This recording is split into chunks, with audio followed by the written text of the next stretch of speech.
السلام علیکم ورحمۃ اللہ وبرکاتہ۔ نحمده ونصلی علی رسولہ الکریم، اما بعد فاعوذ باللہ من الشیطان الرجیم، بسم اللہ الرحمن الرحیم۔ رب اشرح لی صدری ویسر لی امری واحلل عقدۃ من لسانی یفقہوا قولی۔ اللہم اشرح صدورنا للاسلام وزین اخلاقنا بالقرآن ونور قلوبنا بالقرآن۔ الحمدللہ آج ہمارا تیسرا سپارہ تلک الرسل سورہ آل عمران اور آیت نمبر آج ہم سٹارٹ کر رہے ہیں 55 آیت نمبر 55 ہے۔ سب سے پہلے ہم آئیں گے لفظی ترجمے کی طرف، پھر بامحاورہ ترجمہ، اور اس سے پہلے بھی ہمارا تلفظ اور تجوید مخارج کا ہوگا۔ اذ جب، قال اللہ، قال اللہ، اس لام کو باریک پڑھیں گے اور اس والی لام لفظ اللہ کی لام کو موٹا پڑھیں گے۔ اذ قال اللہ، اللہ یاد رکھیے لفظ اللہ کا لام ہمیشہ موٹا ہوتا ہے۔ جب کہا اللہ نے یا عیسیٰ، عیسیٰ، اے عیسیٰ، انی بے شک میں، یا کا ساتھ جو ترجمہ ہے میں، متوفی کا، واو کو جب آپ نے ادا کرنا ہے تو لپس کو گول کرنا ہے، متوفی کا، پورا پورا لینے والا ہوں کا تجھے۔ یہاں آپ کو ایک بات ذہن نشین کرا دوں، کل کے لیسن میں ہم نے پڑھا تھا آیت نمبر 42 میں کیا پڑھا تھا؟ ان اللہ اصطفاکی وطہرکی اور واصطفاکی، کاف کے نیچے زیریں پڑی تھی، یاد ہے؟ تو یہ مؤنث کے لیے ہے، کاف کی ضمیر کس کے لیے ہے؟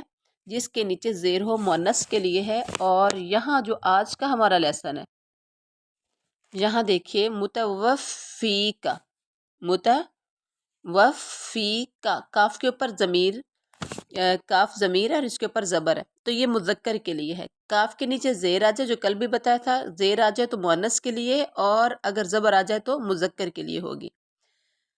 متوفی کا، پورا پورا لینے والا ہوں تجھے،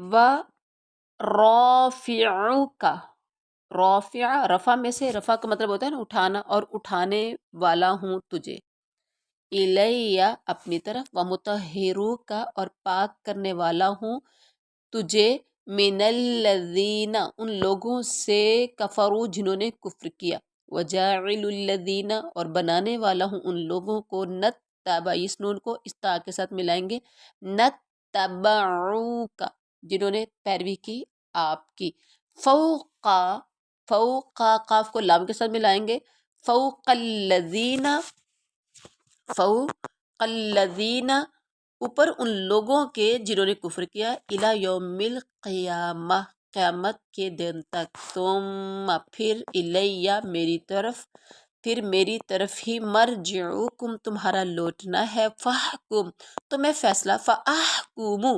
فاحکمو میں فیصلہ کروں گا، بینکم تمہارے درمیان، فیما ان میں، یعنی ان باتوں میں، جو تم تھے تم فیہ جس میں، تختلفون اختلاف کرتے۔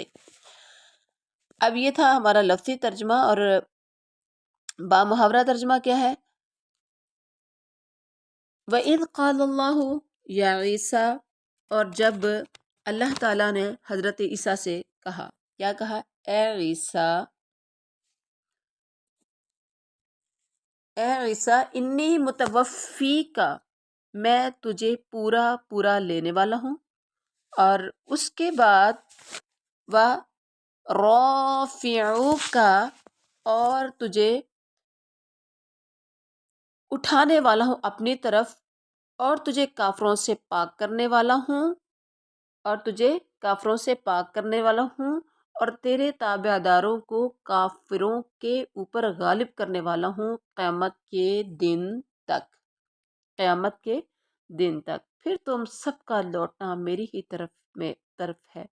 میں تمہیں آپس کے تمام تر اختلافات کا تمہارے درمیان فیصلہ کروں گا۔ یہ تھا لفظی ترجمے کے بعد با محاورہ ترجمہ۔ اب یہاں دیکھیے، انی متوفی کا جو ہم نے پڑھا، جب اللہ نے موسیٰ سے کہا کہ حضرت عیسیٰ سے کہا، کیا کہا؟ حضرت عیسیٰ سے، عیسیٰ میں تمہیں پورا لینا ہو۔ اگر دیکھا جائے تو یہ وفا ہے، واو فے وفا، ٹھیک ہے۔ وفا جو ہے اس کا مطلب کیا ہوتا ہے؟ وفا، وفاداری، جو کہ عام زبان میں استعمال ہوتے، وفا، وفاداری اور وفائے عہد۔ اور یہاں پر المتوفا یعنی متوفی کا، یہ متوفا کا مصدر توفا جو ہے، متوفا کا مصدر توفا ہے، اور مادہ جو ہے واو فا یا، جس کے اصل معنی پورا لینے کے ہیں، جو کہ ہم نے یہاں پر بھی ترجمہ کیا، پورا لینے والا ہوں تجھے۔ انسان کی موت پر جو وفات کا لفظ بولا جاتا ہے تو اسی لیے کہ اس کے جسمانی اختیارات مکمل طور پر سلب کر لیے جاتے ہیں۔ جب انسان مرتا ہے تو سارے اختیارات اس کے سلب ہو جاتے ہیں۔ اس اعتبار سے موت اس کے معنی کی مختلف صورتوں میں سے محض ایک صورت ہے۔ نیند میں بھی چونکہ انسانی اختیارات عارضی طور پر معطل کر دیے جاتے ہیں، اس لیے نیند پر بھی قرآن نے وفات کا لفظ کا اطلاق کیا ہے، جس سے پتہ چلتا ہے کہ اس کے حقیقی اور اصل معنی پورا لینے کے ہی ہیں۔ اور بہرحال ورافعک الیہ، اور میں تجھے اپنی طرف اٹھانے والا ہوں، اور تجھے میں اپنی طرف اٹھانے والا ہوں۔ اور یعنی اللہ تعالیٰ نے میں تمہیں پورا لینے والا ہوں اور تجھے اپنی طرف کیا کرنے لگا ہوں؟ اٹھانے والا ہوں۔ یعنی میں اے عیسیٰ تجھے یہودیوں کی سازش سے بچا کر پورا اپنی طرف آسمان پر اٹھا لوں گا، چنانچہ ایسا ہی ہوا۔ اور بعد میں اس کے مجازی معنی کی کہ مشہور ہونے کی وجہ کے مطابق موت ہی کے معنی لیے کہ جی موت آ گئی، لیکن اس کے ساتھ انہوں نے کہا کہ الفاظ میں تقدیم و تاخیر ہے، یعنی رافعو کا و متوفی کا۔ پہلے تھا متوفی کا، پورا تو نے لینے والا ہوں، ورافع کا، اور اٹھانے والا ہوں۔ اور بعض نے کیا کہا کہ رافعو کا پہلے ہے کہ میں اپنی طرف تمہیں اٹھانے والا ہوں، اس کے معنی مقدم ہے، پہلے ہے، اور متوفی کا فوت کرنے والا کے معنی متاخر، یعنی میں تجھے آسمان پر اٹھا لوں گا۔ فوت کرنے کے معنی متاخر ہے، یعنی میں تجھے آسمان پر اٹھا لوں گا، اور پھر جب دوبارہ دنیا میں نزول ہوگا تو اس وقت موت سے ہمکنار کروں گا۔ جب دوبارہ دنیا میں حضرت عیسیٰ کا قرب قیامت نزول ہوگا تو پھر کیا ہوگا؟ دوبارہ موت سے ہمکنار کروں گا، یعنی یہودیوں کے ہاتھوں تیرا قتل نہیں ہوگا بلکہ تجھے طبی موت ہی آئے گی۔ تو اس لیے اللہ نے حضرت عیسیٰ کو اپنی طرف آسمان پر پورا اٹھا لیا، یعنی وہ موت نہیں دی جو کہ دنیا کے لوگوں کو موت آتی ہے، ٹھیک ہے۔ یہ انہیں قرب قیامت وہ آئیں گے، اور جتنا اللہ تعالیٰ کو منظور ہوا وہ رہیں گے، اس کے بعد پھر انہیں موت آئے گی۔ اور یہاں ہے کہ تابع داروں کو، اور تیرے تابع داروں کو کافروں کے اوپر غالب کرنے والا ہوں قیامت کے دن تک۔ اچھا، یہودی جو تھے یعنی مطہروں کا، یہاں دیکھیے اگلی آیت میں، بلکہ آیت تو یہی ہے، یہاں یہی آیت ہے، وَمُطَہِّرُ کا، وَمُطَہِّرُ کا، اور تجھے پاک کرنے والا ہوں۔ اس کا کیا مطلب؟ میں تجھے پاک کرنے والا ہوں، یعنی پاک کرنے والا ہوں تجھے کافروں سے۔ اس سے مراد ان الزامات سے پاکیزگی ہے جن سے یہودی آپ کو جو الزام یہودی آپ پر لگاتے تھے، یعنی یہودیوں کے ہاتھوں تیرا قتل کی جو انہوں نے منصوبہ بندی بنائی، اور انہوں نے آپ صلی اللہ علیہ وسلم کے حضرت عیسیٰ کے قتل کا منصوبہ بنایا، اور جو الزامات یہودی حضرت عیسیٰ پر لگاتے تھے، نبی صلی اللہ علیہ وسلم کے ذریعے سے آپ کی صفائی دنیا کے سامنے پیش کر دی گئی۔ میں آپ کو پاک کرنے والا ہوں ان لوگوں سے جنہوں نے کفر کیا، اور جو آپ کے تابع دار ہوں گے غالب کرنے والا ہونے، کب تک؟ الی یوم القیامہ، قیامت کے دن تک۔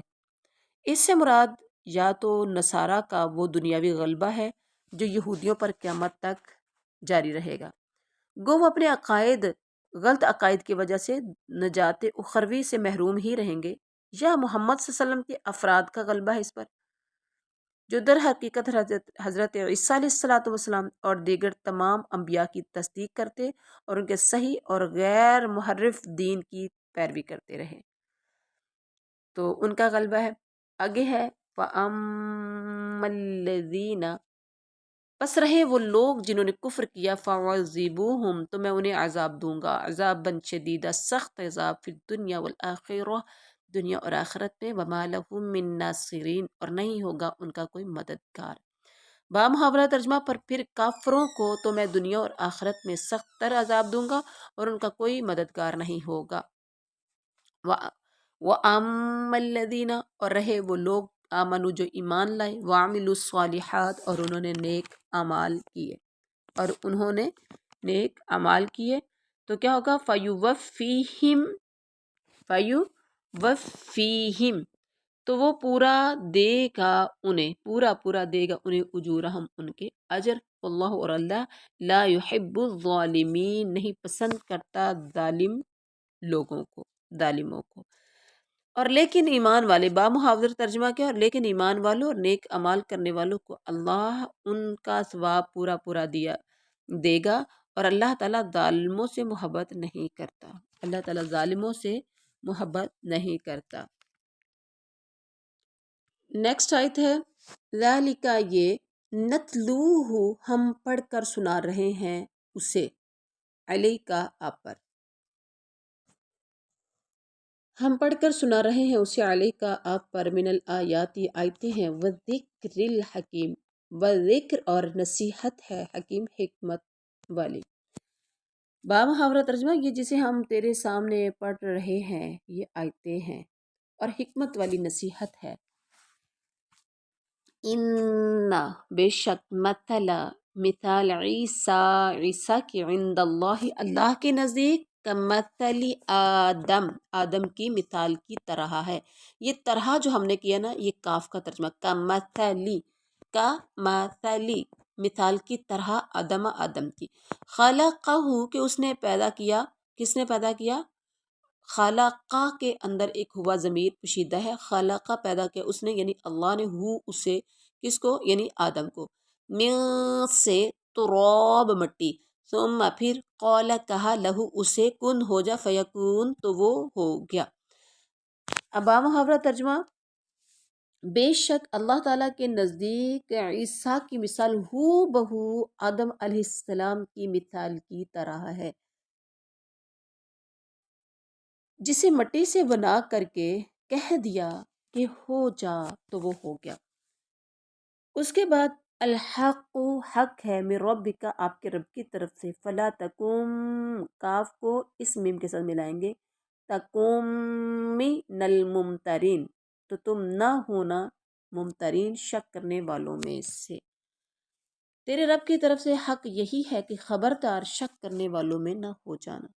فمن حاجک، پس جو جھگڑا کرے آپ سے، فی، اس میں، کس بارے میں؟ حضرت عیسیٰ کے بارے میں، من بعد اس کے، ما جاءک، کہ آیا آپ کے پاس علم، اللہ نے وحی کے ذریعے آپ کو بتا دیا کہ حضرت عیسیٰ کیسے پیدائش ہوئی ان کی، اور عیسیٰ کی مثال آدم کی طرح ہے، وہ کیسے؟ حضرت عیسیٰ بغیر باپ کے پیدا ہوئے ہیں اور حضرت آدم بغیر ماں اور باپ کے پیدا ہوئے ہیں، اس کے علاوہ کوئی بھی باپ کے علاوہ پیدا نہیں ہوا۔ فمن حاجک، اچھا، جو بھی آپ سے اس کے بارے میں جھگڑا کرے، من العلم، علم، فقل، تو کہو، تعالو، تم سب آؤ، تعالو، تم سب آؤ، ندعو، ہم بلا لیں، ابناءنا، اپنے بیٹوں کو، وابناءکم، اور تم اپنے بیٹوں کو۔ پھر اس کے بعد ونساءنا، اور ہم اپنی عورتوں کو، ونساء اکم اور تم اپنی عورتوں کو، وانفسنا اور ہم اپنی جانوں کو، وانفسکم اور تم اپنی جانوں کو، مطلب جانوں کا مطلب ہم خود بھی آ جائیں اور تم خود بھی آ جاؤ، ثم پھر نبتہل ہم، نبتہل ہم گڑ گڑا کر دعا کریں، فنجعل لعنہ لام کو عین کو اسلام کے ساتھ ملائیں گے، فنجعل لعنت اللہ بس پھر ہم ڈالیں اللہ کی لعنت علی الکاذبین جھوٹوں پر۔ با محاورہ ترجمہ، اس لیے جو شخص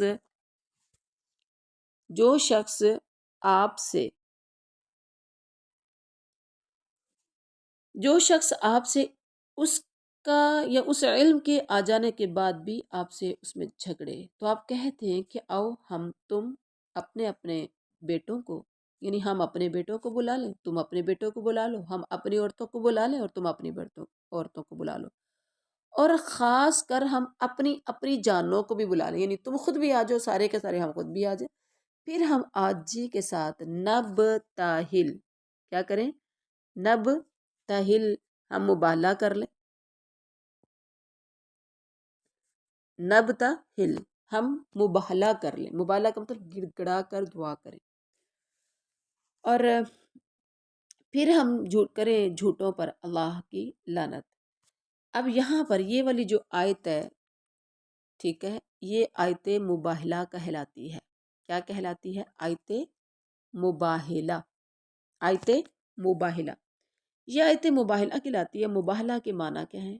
دو فریق کا ایک دوسرے پر لعنت کرنا، یعنی بد دعا کرنا، مطلب یہ ہے کہ جب دو فریقوں میں کسی معاملے کے حق یا باطل ہونے میں اختلاف ہو اور دلائل سے وہ ختم نہ ہوتا ہوا نظر آتا ہو، تو دونوں جماعتیں، دونوں فریق اللہ کی بارگاہ میں یہ دعا کریں کہ یا اللہ ہم دونوں میں سے جو جھوٹا ہے اس پر لعنت فرما۔ اس کا مختصر پس منظر یہ ہے کہ 9 ہجری میں نجران سے عیسائیوں کا ایک وفد نبی کریم صلی اللہ علیہ وسلم کی خدمت میں حاضر ہوا، اور حضرت عیسیٰ کے بارے میں وہ جو غلو امیز عقائد رکھتے تھے اس پر بحث و مناظرہ ہونے لگا۔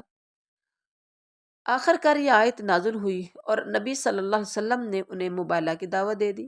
مباہلہ جو کہ میں نے بھی پہلے بتایا، حضرت علی، فاطمہ، حضرت حسن، حسین کو بھی ساتھ لیا اور عیسائیوں سے کہا کہ تم بھی اپنے اہل و عیال کو بلا لو اور پھر مل کر جھوٹے پر اللہ کی لعنت کرتے ہیں، ہمیں سے جو جھوٹا ہوگا اس پر اللہ کی لعنت ہوگی۔ عیسائیوں نے، جو کہ عیسائی باہم، یعنی انہیں پتہ تھا، اور باہم مشورہ کرنے کے بعد جب انہوں نے آپس میں مشورہ کیا تو مباہلہ کرنے سے گریز کیا اور پیشکش کی کہ ہم آپ سے جو چاہتے ہیں ہم دینے کے لیے، آپ ہم سے جو چاہتے ہیں ہم دینے کے لیے تیار ہیں۔ نبی کریم صلی اللہ علیہ وسلم نے ان پر جزیہ مقرر کر دیا، جس کی وصولی کے لیے آپ صلی اللہ علیہ وسلم نے حضرت ابو عبیدہ بن جراح صحابی کو مقرر کیا، اور ابو عبیدہ کو امین امت کا امین کا خطاب دیا گیا۔ ان کے ساتھ حضرت ابو عبیدہ کو جب بھیجا تو وہ ان سے ٹیکس وصول کرتے تھے، اور یہ آیت مباہلہ، چونکہ مباہلہ نہیں ہوا تھا بلکہ وہ اس بات پر آ گئے تھے کہ آپ ہم سے جو چاہتے ہیں وہ لے لیں، جزیہ لیا گیا۔ اس کے بعد فرمایا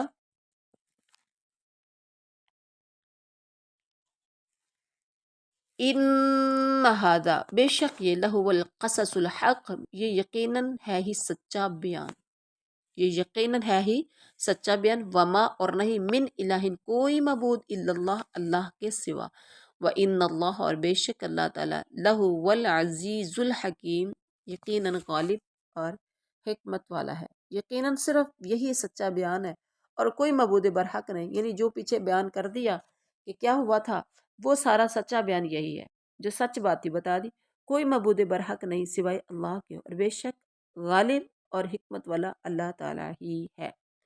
اس کے بعد ہے فَإِن پھر اگر تولوا یہ سب پھر جائیں، تولوا یہ سب پھر جائیں، فَإِنَّ اللَّهَ تو بے شک اللہ علیم بالمفسدین، میم کے اوپر تنوین ہے یعنی دو پیش ہے اور آگے با، جب تنوین والے حرف کے بعد، تنوین کے بعد با آ جائے تو اس تنوین کو میم میں بدلتے ہیں، جو کہ اس موم کے اوپر چھوٹی سی میم ہے، علیم بالمفسدین، تو یہ یہاں اس طرح پڑھنے کو کہتے ہیں اقلاب۔ کیا کہتے ہیں اس طرح کے پڑھنے کو؟